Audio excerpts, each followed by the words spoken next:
So this is the default power on for the Oric one.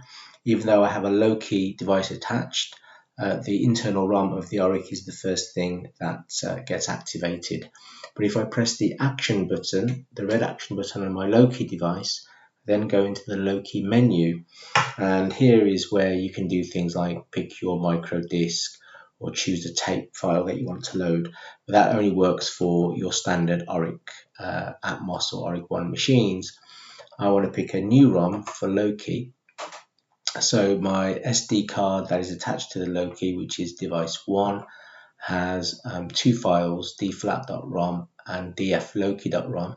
dfloci is the version of dflat with native support for LOCI, and that native support means that anything in this folder, which is dflat, is treated as part of the root file system for the dflat interpreter. So we'll get to see that now. I'll pick dfloci as my ROM and press escape, which causes a reboot, and now we're into dflat mode. Dflat for LOCI. You can see there the ijk-LOCI message means two things. One is you can hear that clicking. I've got a joystick attached, an IJK joystick, and the LOCI part means it's obviously running LOCI as the storage device. So now if I can do things like dir, and that takes that dflat folder in the SD card attached to the LOCI, and I use that as the root, and it's just showing me the three folders which are in that directory.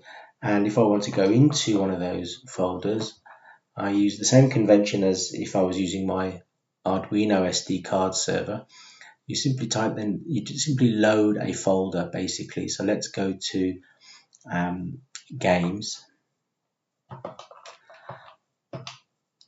and it's loaded very quickly because it's just what's happening is it knows it's a folder, so it's not trying to load anything. It's moving the current working directory to that folder, and the OD are just character return characters. It's just fooling the dflat system. But if I do a dir now, I can see that there are some files here, and let's load one of these. And again, we use tload, but this time we can use tload with an actual file name. Let's use triangle. I'll have to spell it correctly.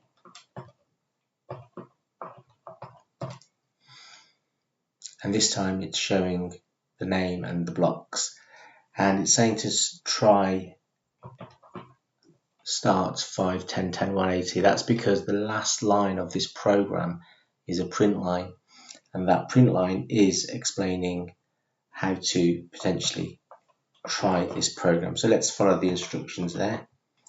And that might not have been a print line, it might have been an actual invocation to the start procedure. So this way you can do auto start essentially with games.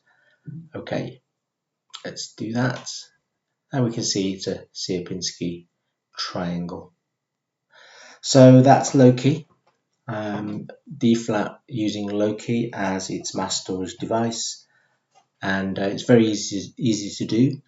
No longer do I need a physical ROM expansion board and an Arduino based SD card.